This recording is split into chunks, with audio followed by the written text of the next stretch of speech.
that you like to try?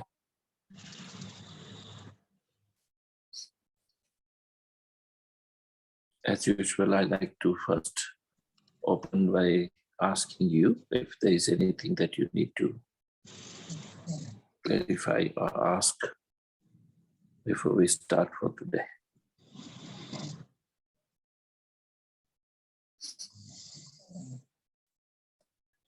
If nothing, then it's also good. Today we'll take up another chant, which we have not done before, but this is also a very important stanza or sloka from Upanishad. This is also a Shanti mantra, and I will recite this first time, and then we'll talk about the meaning of it.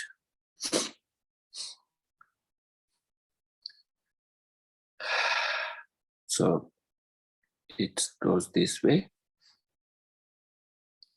Om Purnamada Purnamidam Purnatya Purnamadaya Purnasya Purnate Om Shanti Shanti Shanti.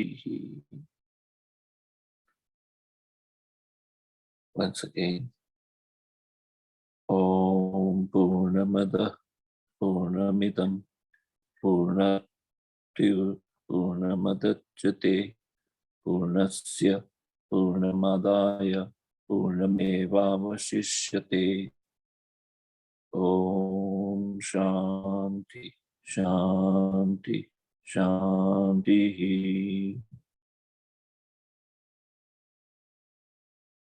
Om Purnamada Purnamidam Purnaturnamadatyate Purnasya Purnamadaya Purnamevavashishyate. Om Shanti Shanti Shanti.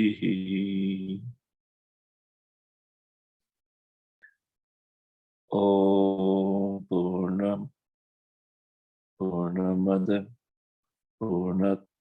Purnamadatyate Purnasya Purnamadaya Purnamevavashishyate. Om Shanti Shanti Shanti.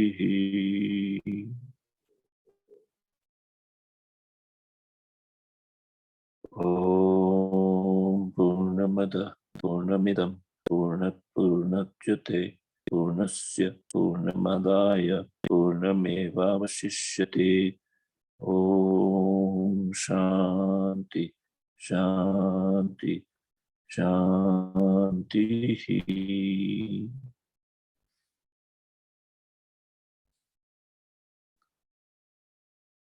So this is Shanti mantra.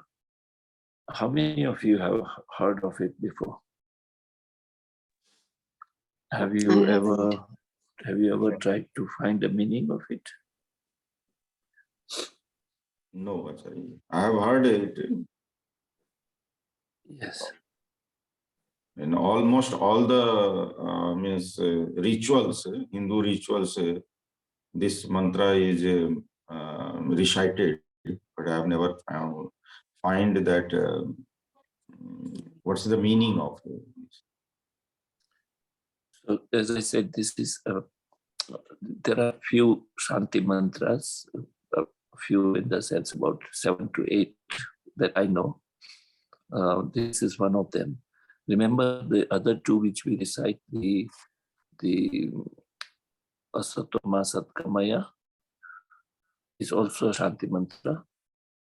Then this is also Shanti mantra, and these mantras are generally chanting before or after any of the satsang, any satsangs or any worships.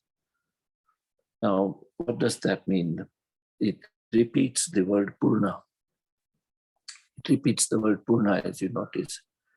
Now, what is Purna? Purna, it literally means fullness, full, complete, fullness.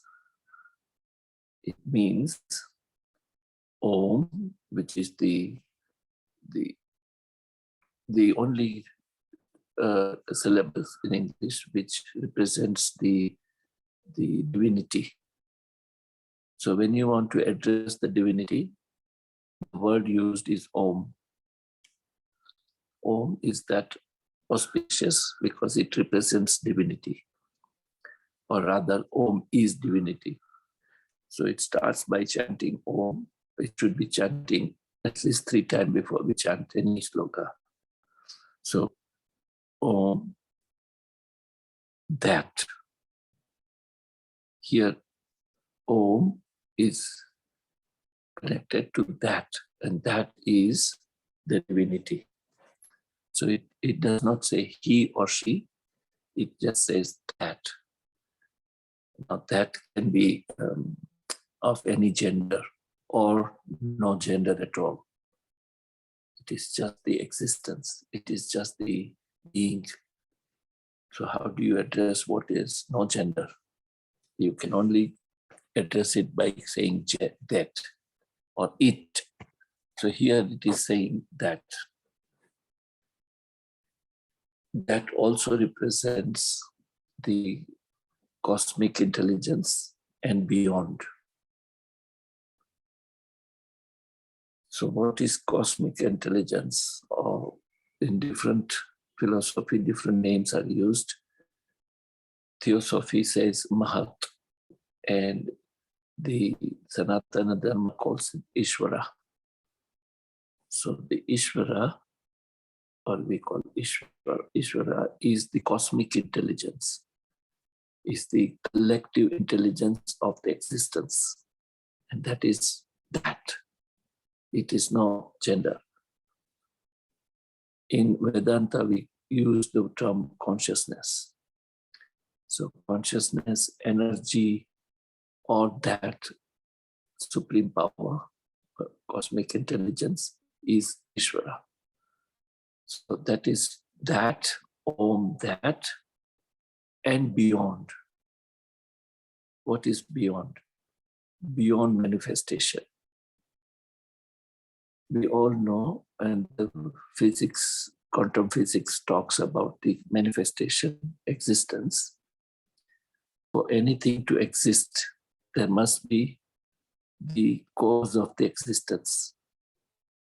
The cause of the existence is that supreme being or energy, which is beyond manifestation, which is the cause of this manifestation. So here, Om, that, Purna is addressed to 2. One, which is manifested in intelligence, the cosmic intelligence, and the second one is the one which is beyond the manifestation.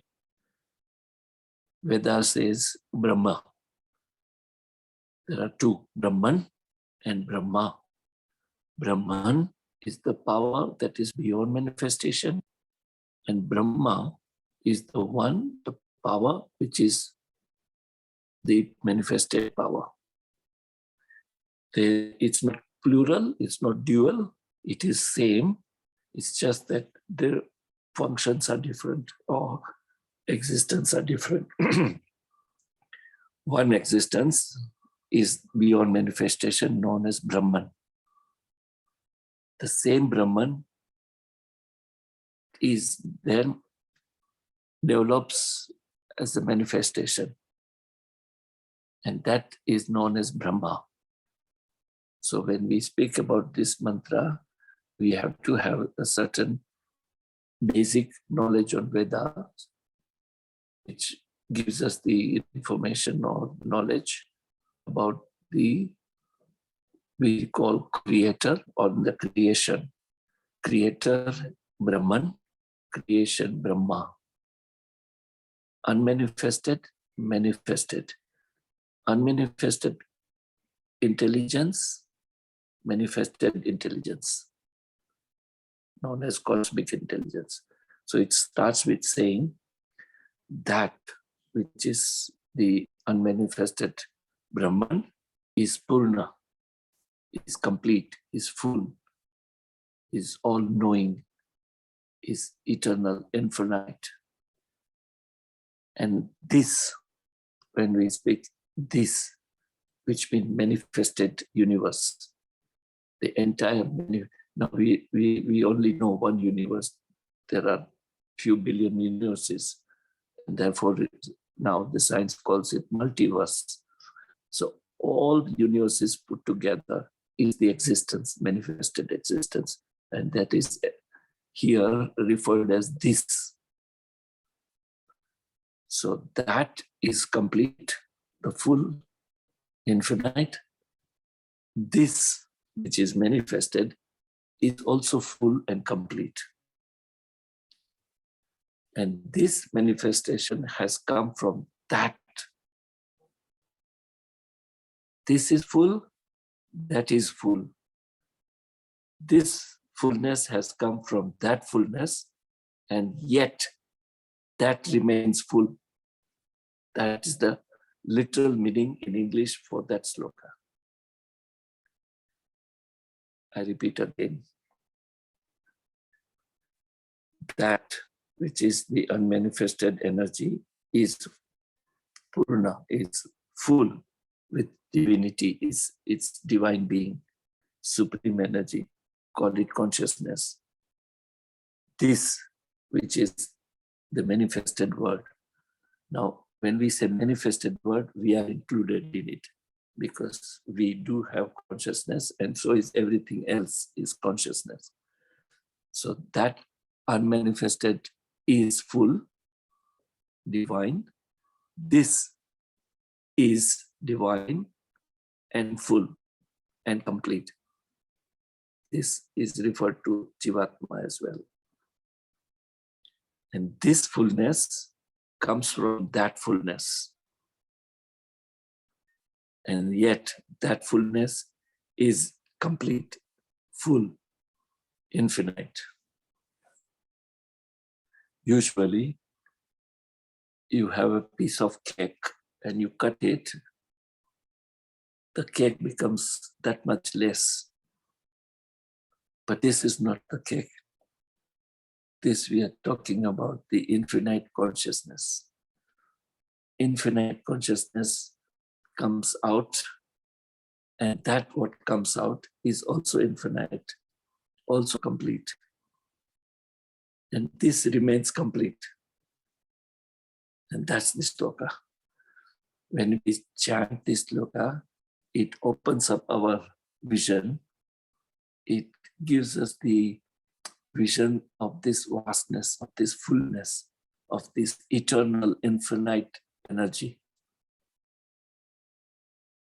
So chanting this sloka is considered as a Shanti mantra.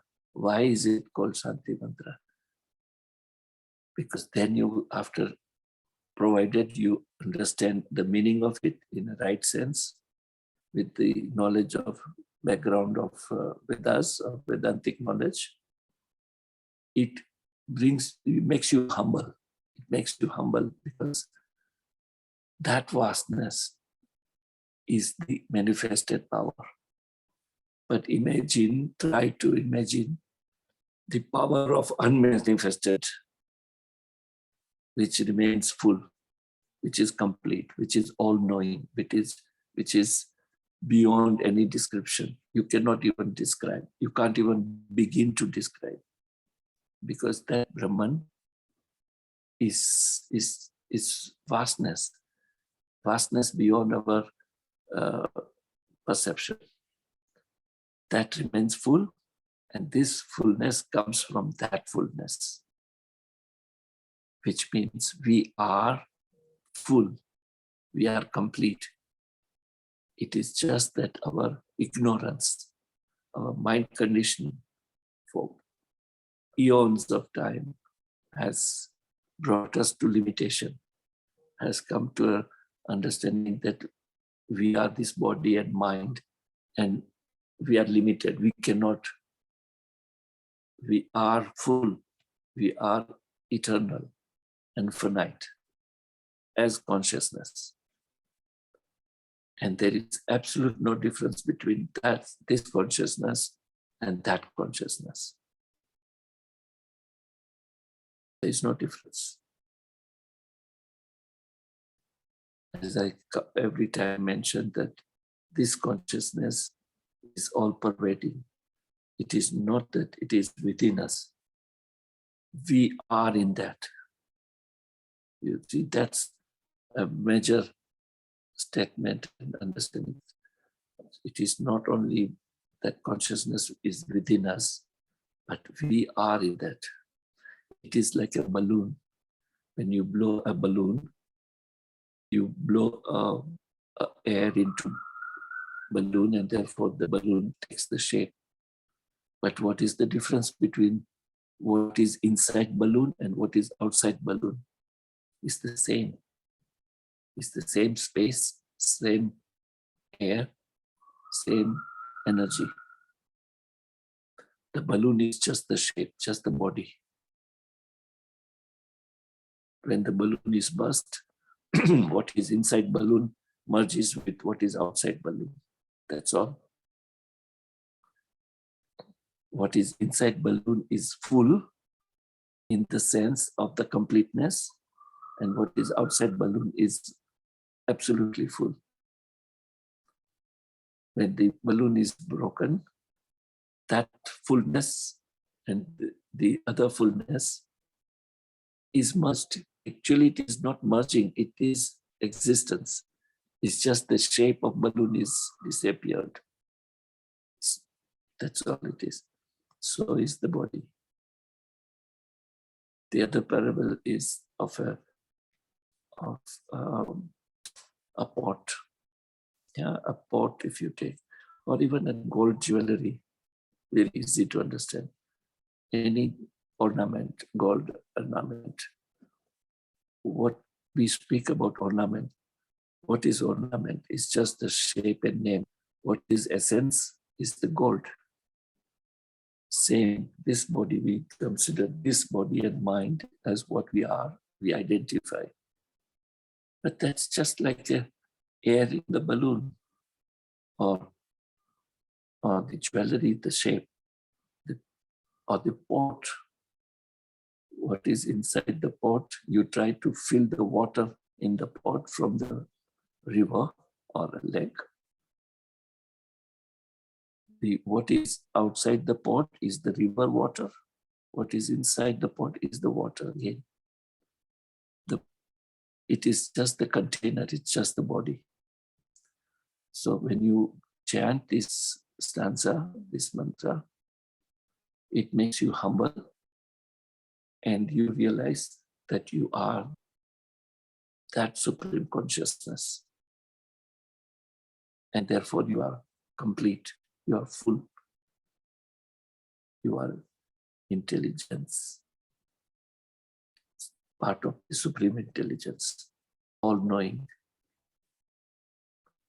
And that's the actual meaning of the chanting. And end of the chant, we say, Om Shanti, Shanti, Shanti. We repeat it 3 times.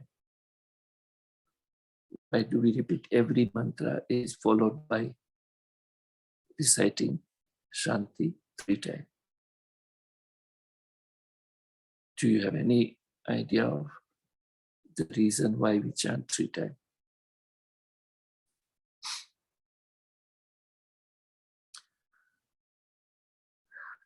No, Acharya. Okay. The reason we chant 3 times is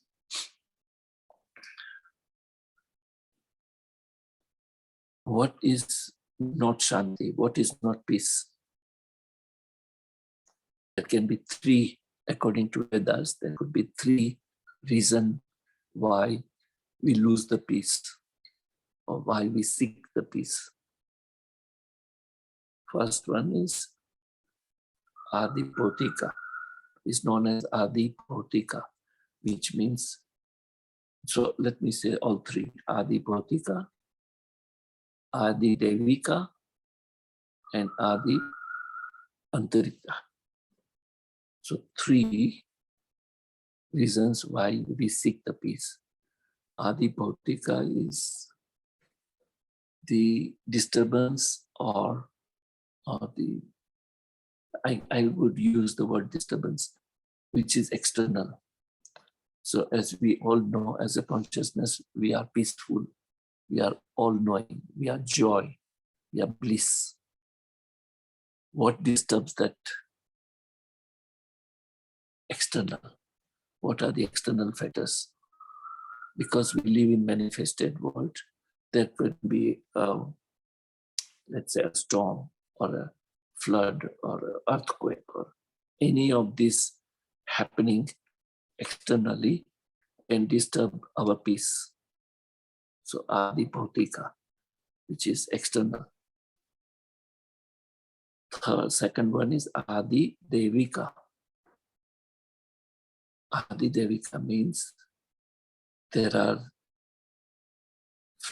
forces which are not of a nature of divine. We generally call it a ill power or a ghost. We generally speak of ghost. What is ghost? Ghost is the Jivatma which left the body with certain intense desire unfulfilled.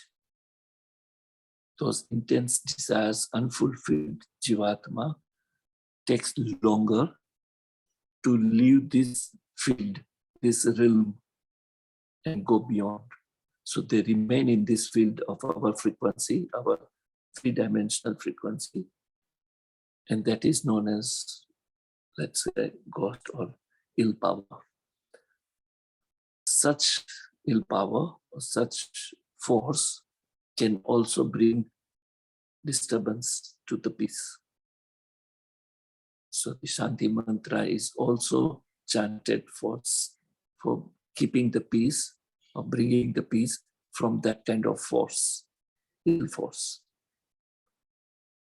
That is known as Adi Devika. And the third one is the force which is within us, which is within us. And what is within us? The force that emotions, the mind conditioning, or samskaras, vasanas, our karmic account, our destiny. These are eternal, our internal factor, element that can disturb our peace. So chanting Shanti mantra, any Shanti mantra 3 times is for towards these factors, this element, keep us peaceful. Adi Bhautika, Adi Devika, Adi Antarika. And this is why we recite Om Shanti, Shanti, Shanti 3 times. So when you chant, you have to mentally imagine to protect our peace from those 3 factors, 3 elements. There is yet another meaning of this, and that is you have to, when you chant Shanti 3 times, you have to imagine what is within you, your emotions, your, as I said, your vasanas, your greed, your culture, your karma. Be peaceful. Second, what is around you? Yeah, with this, what is around you, I don't mean the one which is immediately around you, but this existence of our world. We know our world as earth. Yeah, that's all we know. All other things are only as we read or as we hear.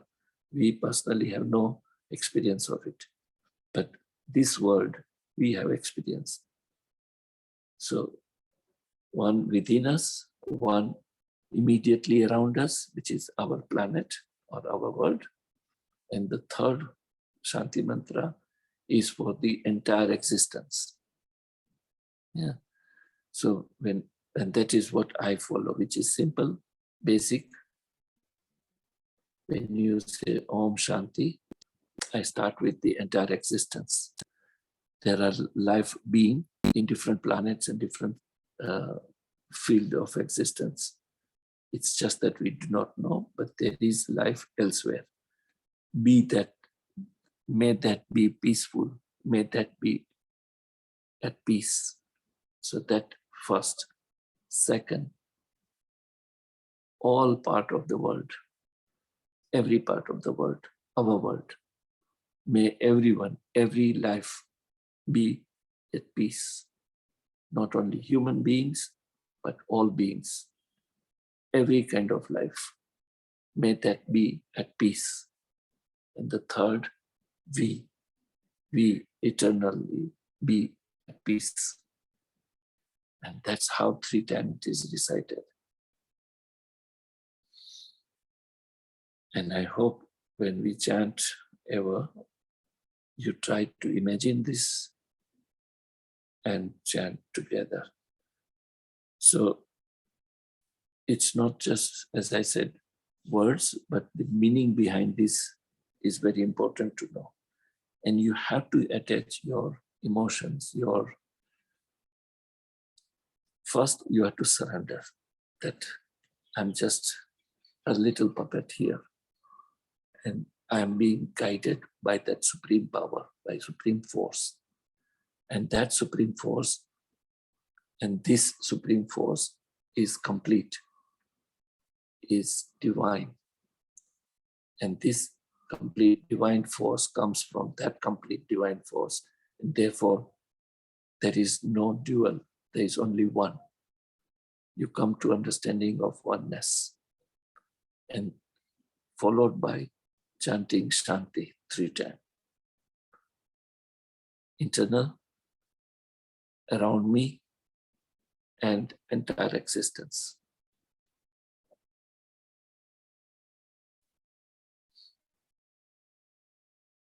So that is how I perceive, that is how I imagine while chanting. If you have any question, if you have any doubt, if you have any clarification, please share. Acharya, eternal means only living being on other planets or all the planets itself, or non-living, living, and other? Shanti is wished for every being, everywhere, in every frequency, in every, let's say, existence. It could be, we only know the life as we know here. Yeah, for us, the life must have a body, but life need not have a body. What happens when the Jivatma leaves the body? The body is without that energy, but that energy remains, and that energy is the life force. That energy is the life. And we have to imagine that life force, that life, and that life should be at peace. I'm talking about Jivatma. When you talk about Atma, Atma is always pure.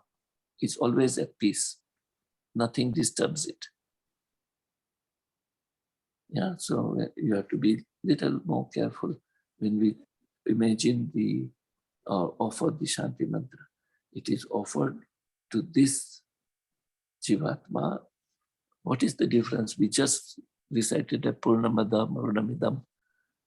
It is full, but this Jivatma, or this energy, is conditioned with our own karmic account, with our own desires and greed and our own vasanas. And therefore, it is veiled. The supreme energy is veiled, is covered. Covered with what? Covered with our vasanas, karmic account, desires, limited knowing or ignorance of actual power of this consciousness or who we are. Yeah. So we chant Shanti for Jivatma, which is ourselves, this one, and other Shanti mantra is for that which is all-knowing, which is supreme. That supreme and this is one. The only thing we have to uncover or clean our mirror of ignorance. How do you clean your mirror of ignorance? By gaining the knowledge. What knowledge? Knowledge of we being the supreme consciousness. When you have that supreme knowledge that we are pure, eternal, and infinite consciousness, all pervading, then you, as that energy, is the same as the unmanifested energy. There is no difference. But that is the knowledge which the entire Vedas or Vedanta knowledge is all about, making you know there is no difference between this energy and that energy. This energy is full, that energy is full. And therefore, there is no two, it's one. Chanting Shanti mantra is for Jivatma and all life forces existence elsewhere, and the beyond, the entire manifestation. So if you are, let's say, right now I'm in Bangalore, in my house. Yeah? When I chant for myself. Second, I chant for my neighbors, people around me. And then I enhance my knowing that it is not just neighborhood, my state, my country, my continent, my world, yeah? Every being in this world. And people living in every corner of this world. Could be in African continent or South American continent or whichever part of the world. May every being be at peace. That's the second. And the third, the entire existence.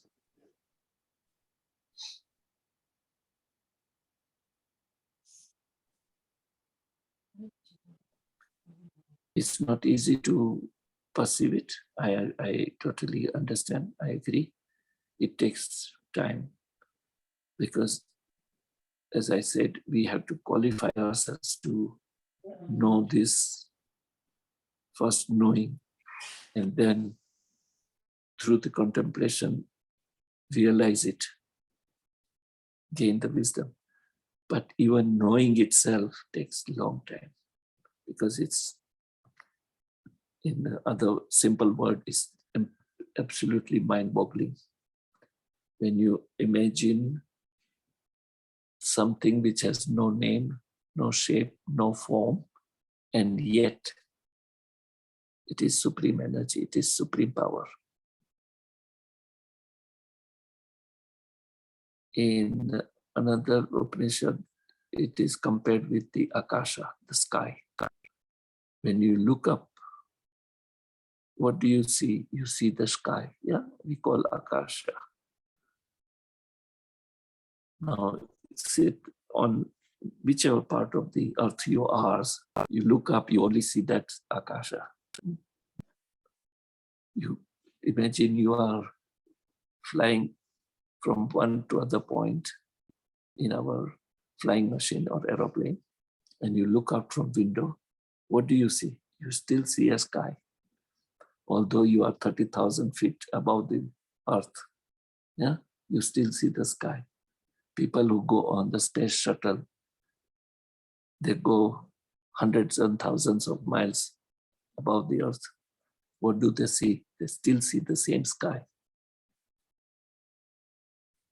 Therefore, Upanishad said that openness, that vastness, we call it Akasha or sky or space, is the supreme being. It's just that we cannot find it because it has no shape or form, but it is eternal, all-pervading.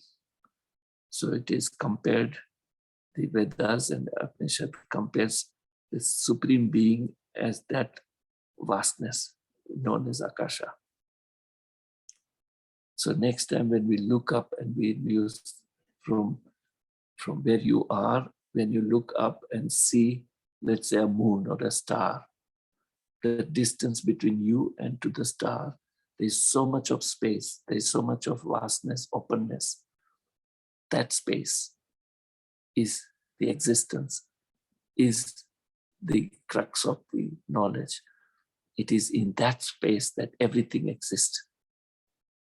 Everything. Not only you and me, our planet, our world, the universe exists in that. If that space, without space, the universe cannot exist. So the Vedas compare the supreme Brahman as that vastness, as that space, as the Akasha.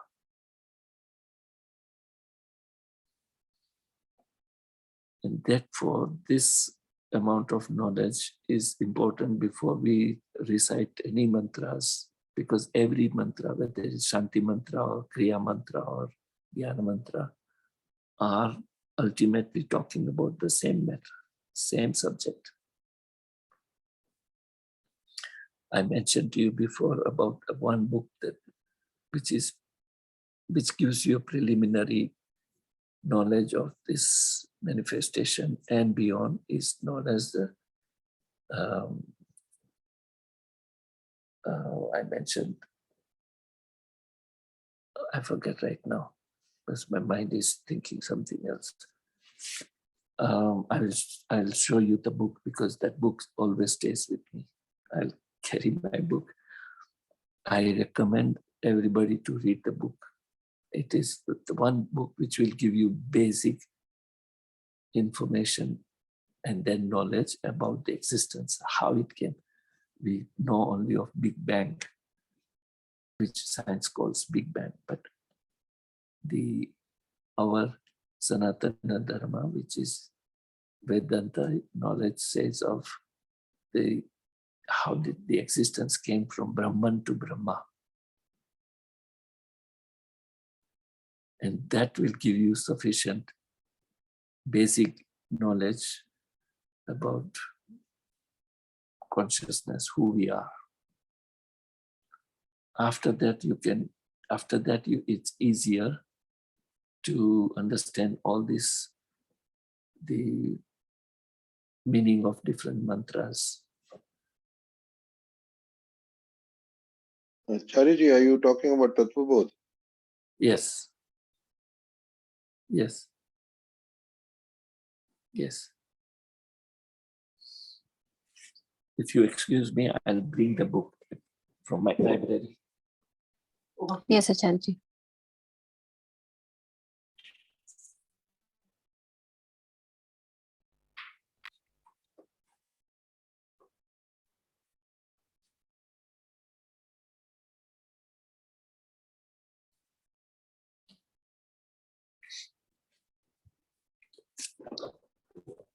So it is written by many other Swamijis and Gurus, but what I am referring is from Ramakrishna Mission, and this is how it looks like. Yeah. So if you read this book, which I read almost every day, 2 pages, and I have read probably more than 10 times, but it does give you complete knowledge on how it existence and what we are as a consciousness. After this, after this, if you can digest this, then this is the next one. It's known as a Vivek Chudamani, which is another masterpiece.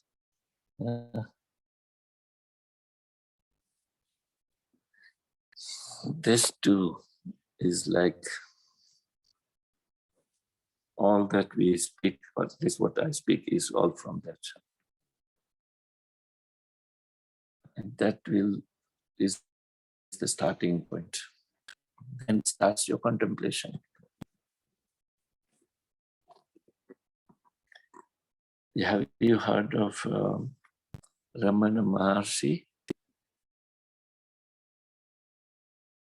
How many of you heard? Okay, only one. And the second, Nisargadatta Maharaj. Okay. So Nisargadatta Maharaj says, I am. That's all he was. He did not go to any school or universities. He was not educated. He lived with a petty small shop in Bombay. He met his guru at the age when he was almost 40 years or beyond. And his guru only says, remember, you are, I am. That's it. It does not say I am what I am, which means I, the energy, am is existence. Energy is the existence. Existence is the energy. And I am energy. So Nisargadatta Maharaj always said one thing, and he all the time contemplated on I am. And Bhagavan Ramana Maharshi says, ask a question to yourself, who am I? Or what am I? Just stay with that question. Both brings to the same result. Nisargadatta, when he says, I am, and Ramana Maharshi says, who am I? Both comes to the same conclusion. I am that energy. I am that. And that's all about Advaita Vedanta. Both talk about Advaita Vedanta. So Vedanta means end of knowledge. Advaita Vedanta means non-dual. Non-dual knowledge. Non-dual end of knowledge. So Advaita Vedanta concludes by, after all this knowledge, that you come to a conclusion that you are one. There is no other. There is no other. There is nothing which we call other. It's just one. And what is that one? It's that consciousness. All that exists is the consciousness. Everything, all the name, shape, form, colors that you see is the play of our mind.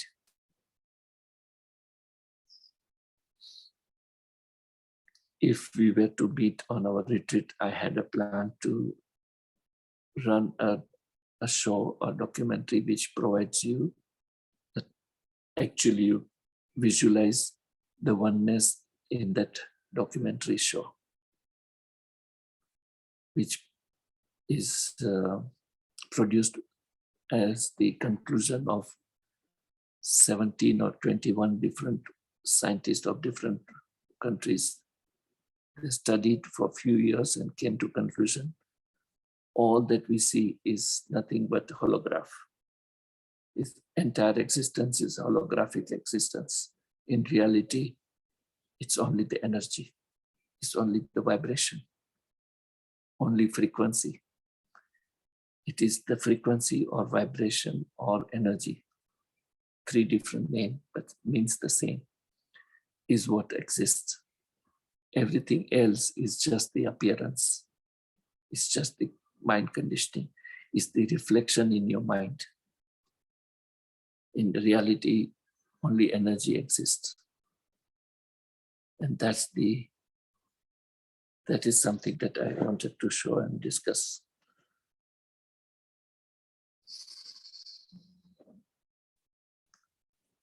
Is there anything that you still like to share or talk?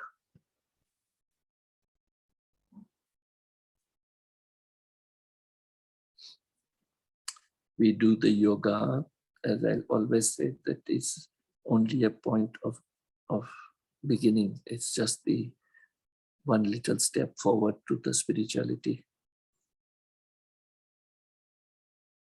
Ultimately, this knowing who am I is the end of our spiritual journey. Once you are able to ask yourself, who am I? I'm not saying that you come to conclusion or find out the answer or just decide that I am consciousness. That will happen if your questioning is intense enough. Just question about yourself in every activity. Ask yourself, who am I? What am I? You may have position of whatever in the society, but ultimately, what am I? All these status, all the name, all the position that we have is momentary.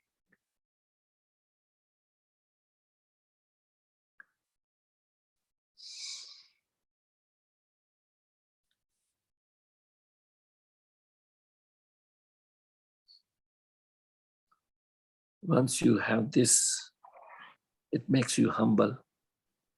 And what does make humble? What is humble? Humble is that you no longer live a life of, let's say, pretending life. You pretend to be somebody. You pretend to be someone. We are no one.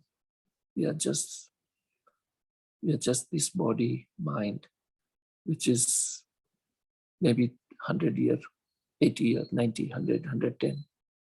But what is 100 years? Nothing. It's not even a friction compared to existence. It's just nothing. It's like a bubble. Yeah. So makes you humble. It drops your ego. Unfortunately, we all stay in our own little ego. Like it or not, we all stay with our own ego. And that is the hurdle. As long as we carry our ego, it blocks the higher knowledge. The mind plays the game.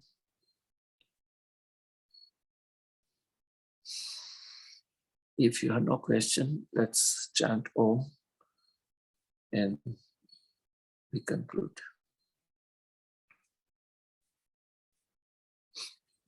So when you chant Om, between two Om, try to watch the gap. When you watch the gap, bring your attention to your third eye, your forehead. So when you chant Om, take a pause before you chant second time. In that pause, a little gap, try to bring the attention here at this point. Yeah, that's your divine seat. Yeah, the light.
Asatoma Satgamaya Tamasoma Jyotirgamaya Mrityoma Amritam Gamaya Loka Samasta Sukhino Bhavantu Loka Samasta Sukhino Bhavantu Samasta Loka Sukhino Bhavantu. Om Shanti Shanti Shanti.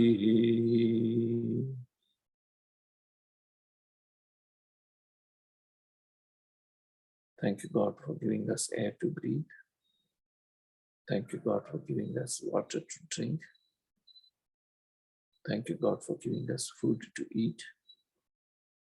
Thank you, God, for giving us good health and happiness. Thank you, God, for giving us positivity. Thank you, God, for giving us all that we need. Thank you, God, for your love, your guidance, your protection. Thank you, God, for the existence. Thank you for giving me a chance to serve you.